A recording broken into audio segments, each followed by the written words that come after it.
Fala pessoal, no vídeo de hoje eu vou falar sobre as vantagens e as desvantagens de atuar como biomédico na pessoa física. Pessoal, eu sou o Murilo, sou contador na Exon Contábil e toda semana eu estou trazendo um conteúdo novo aqui para vocês. Por isso, caso você não seja inscrito no canal, aproveita, se inscreva-se no canal, deixe seu curtida, seu comentário no vídeo para que esse conteúdo seja levado para outras pessoas também, tá certo? Pessoal, eu estou gravando esse vídeo aqui hoje, já está em clima de carnaval.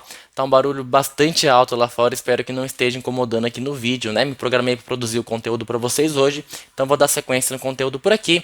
E caso aí tenha alguma interferência, saiba que essa festa toda não é aqui dentro do escritório, tá bom? Gente, eu tô gravando esse vídeo justamente sobre essa atuação que a gente é especialista lá no escritório, que é o nicho aí de biomédico, né? Tem surgido uma demanda bastante alta pra gente.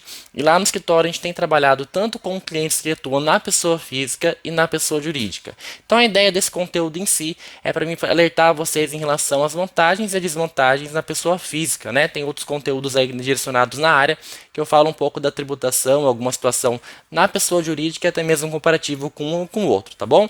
Mas esse aqui eu vou me atrelar especialmente na questão da pessoa física para ficar mais didático para vocês. Gente, fiz algumas anotações aqui para vocês conseguirem facilitar o entendimento também, alguns pontos básicos que eu vou falar aqui, que é em relação à parte da tributação, tá? O que mexe no bolso da gente. Então, o que a gente tem na pessoa física em si?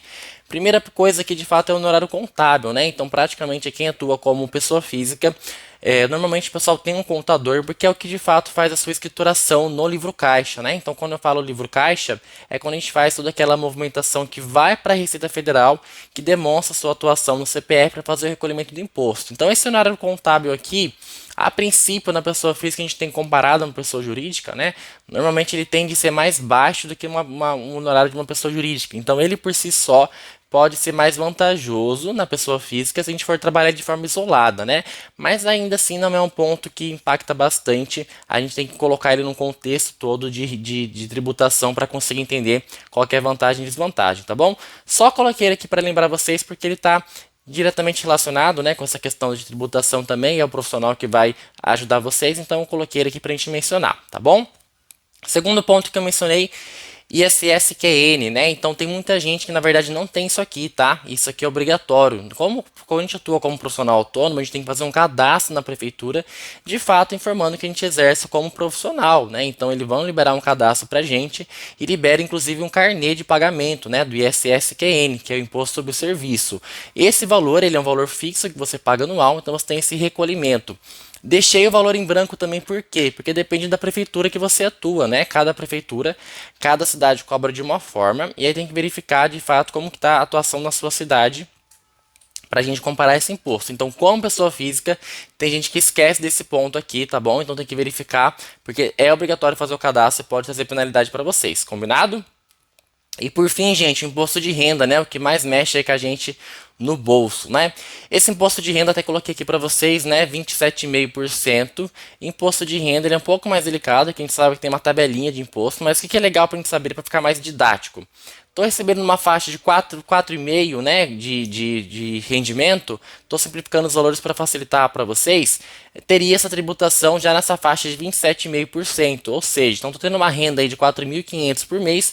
Eu já pago esse imposto nessa tabela mais alta. Então não é tão vantajoso assim continuar na pessoa física. Qual que é a grande sacada aqui? Na pessoa física, quando a gente fala a questão de rendimento, a gente está falando de fato sobre a questão da receita líquida. Ou seja, se eu estou tendo um rendimento aí como profissional autônomo, né? Estou emitindo de recibo por mês em torno de 15 mil, mas eu estou tendo um investimento de fato, comprando a questão de matéria-prima, né? Os gastos que eu tenho com o meu negócio de 10 mil, eu não vou pagar imposto sobre os 15. Eu vou pagar imposto sobre, de fato, os 5 mil, que é a diferença de um com o outro, tá bom? Desde que toda essa documentação esteja discriminada, tá, gente? Toda essa documentação, ela é feita dentro do livro caixa, que manda isso para o governo para fazer a sua tributação. Aí sim seria uma vantagem na pessoa física para a gente estar trabalhando sobre a questão do valor líquido final, né? Então, assim, o que tem que verificar para a sua atividade? Qual que é de fato esse planejamento? Qual está sendo o seu resultado líquido hoje com o seu negócio? Por quê? Quando a gente joga isso para um outro regime, a pessoa jurídica, por exemplo, que eu vou falar em outro vídeo, mas para vocês terem ideia do comparativo, a gente faz a tributação não em cima do valor líquido, né? Quando a gente fala de Simples Nacional, a gente faz em cima da tributação da receita bruta. Então, se eu emitir de nota 15 mil, eu vou pagar imposto sobre os 15 mil, tá bom? Mas é lógico que essa carga ela é muito menor do que comparada à pessoa física. Então, por isso, sim, que normalmente pessoa pessoa jurídica também compensa.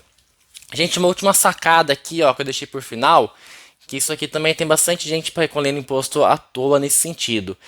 Se eu tenho funcionário registrado na pessoa física, a gente tem incidência desse carinha aqui, ó, do ISS patronal. Tem outro rateio junto, mas para vocês terem ideia de base, 20% de adicional. Ou seja, o que eu estou querendo dizer com vocês?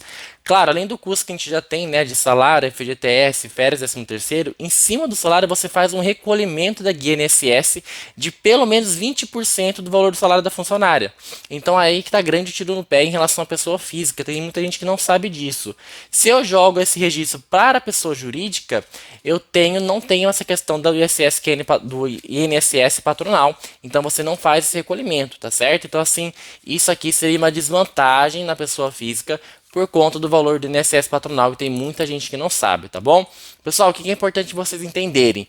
A gente não pode utilizar desses fatores isolados, né? Tem que ver de fato com o seu contexto. Tem cliente no escritório que ainda com funcionário registrado compensa manter na pessoa física por conta da renda mensal, e tem cliente que às vezes nem tem funcionário registrado, mas compensa jogar como PJ, justamente por conta dessa questão do rendimento também, tá bom? É legal a gente fazer planejamento cada caso para verificar qual que é a melhor situação para vocês. Gente, aqui na Exum Contábil a gente é especialista nesse mercado, tem aumentado bastante nossa demanda com esses profissionais. Se tiver alguma dúvida, se não sabe como você pode começar ou você pode fazer esse planejamento aí, deixe seu comentário aqui no vídeo que a gente te ajuda, tá certo? Obrigado, gente!